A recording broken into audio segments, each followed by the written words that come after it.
जब किसी देश की तरक्की दुश्मनों की आंखों में खटकने लगे तो समझ लीजिए कि वो देश सही राह पर है। और यही हाल भारत का है। ऑपरेशन सिंदूर के बाद पूरी दुनिया ने साफ देख लिया कि भारत अब किसी भी साजिश को सिर्फ जवाब नहीं, सबक देना भी जानता है। और इस पूरे घटनाक्रम ने यह भी तय कर दिया कि कौन भारत का सच्चा मित्र है और कौन सिर्फ मौके का फायदा उठाना जानता है। पाकिस्तान की तरफ से लगातार भारत विरोधी गतिविधियों में शामिल रहने वाला तुर्की आज भी अपनी हरकतों से बाज नहीं आ रहा है, जबकि तुर्की शायद ये भूल रहा है कि उसकी कई कमजोर नसें भारत के हाथों में हैं, फिर चाहे वो व्यापार हो, कूटनीति हो या अंतर्राष्ट्रीय मंचों पर छवि। अगर भारत ने अपने कदम तेज कर दिए तो तुर्की की हालत वही हो जाएगी, धोबी का कुत्ता, ना घर का ना घाट का। असल में पाकिस्तान और तुर्की की जोड़ी अब चोर चोर मौसेरे भाई की तरह नजर आ रही है।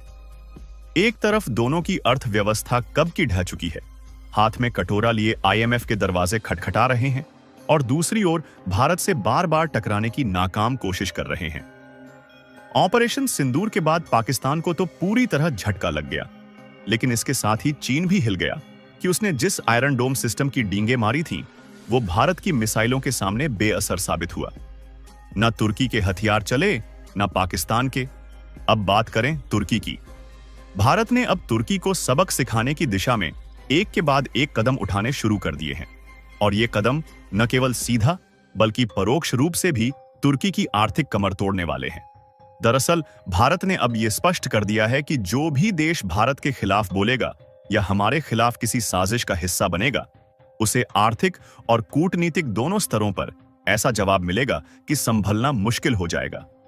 आपको याद होगा, जब मालदीव ने चीन के साथ मिलकर भारत के खिलाफ चाल चली थी, तब भारत के टूरिस्ट ने मालदीव का बॉयकॉट कर दिया और उनकी टूरिज्म आधारित अर्थव्यवस्था बर्बाद हो गई। आखिरकार उन्हें भारत से माफी मांगनी पड़ी और फिर से व्यापारिक संबंध सुधारने पड़े। यही हाल कनाडा और बांग्लादेश का भी हुआ, जब उन्होंने भारत को चुनौती देने की कोशिश की। लेकिन अब श्रीलंका और नेपाल जैसे देश भारत के साथ कंधे से कंधा मिलाकर खड़े हैं। यहां तक कि चीन भी अब भारत से सीधे टकराने से बचता है। तुर्की की हरकतें यहीं नहीं रुकी। ऑपरेशन सिंदूर से पहले तुर्की ने पाकिस्तान को चुपचाप ड्रोन मिसाइलें और उपकरण सप्लाई किए और फिर कराची के पास अपना युद्धपोत तैनात कर दिया।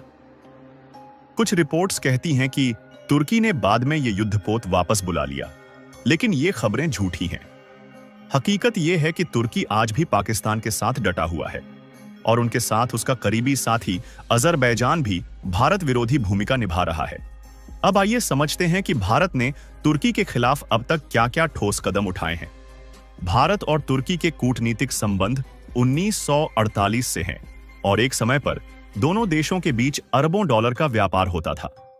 लेकिन साल 2019 में पुलवामा हमले के बाद जब तुर्की ने पाकिस्तान का समर्थन किया और कश्मीर मुद्दे पर टिप्पणी की, तभी भारत ने तुर्की को सबक सिखाने की ठान ली।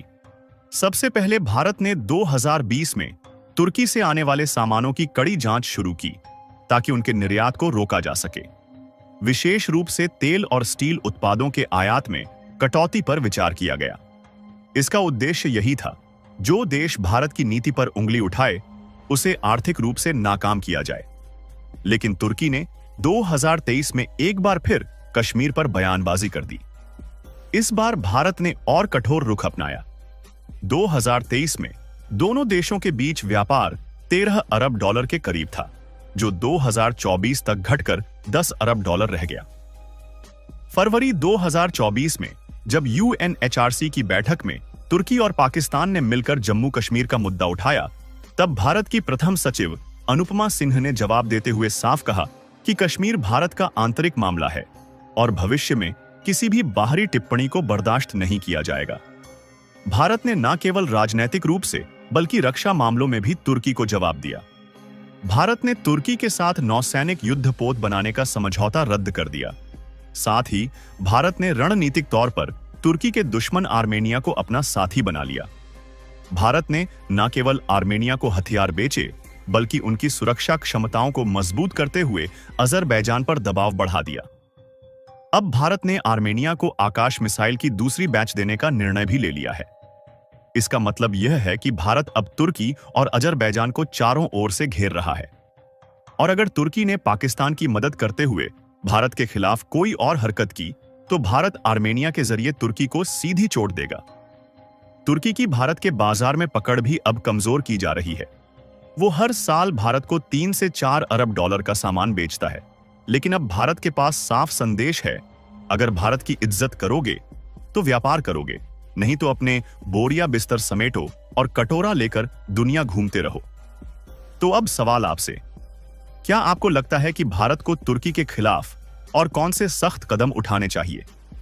अपनी राय कमेंट में जरूर लिखें और इस जानकारी को अपने दोस्तों से शेयर करें ताकि उन्हें भी सच्चाई का पता चल सके।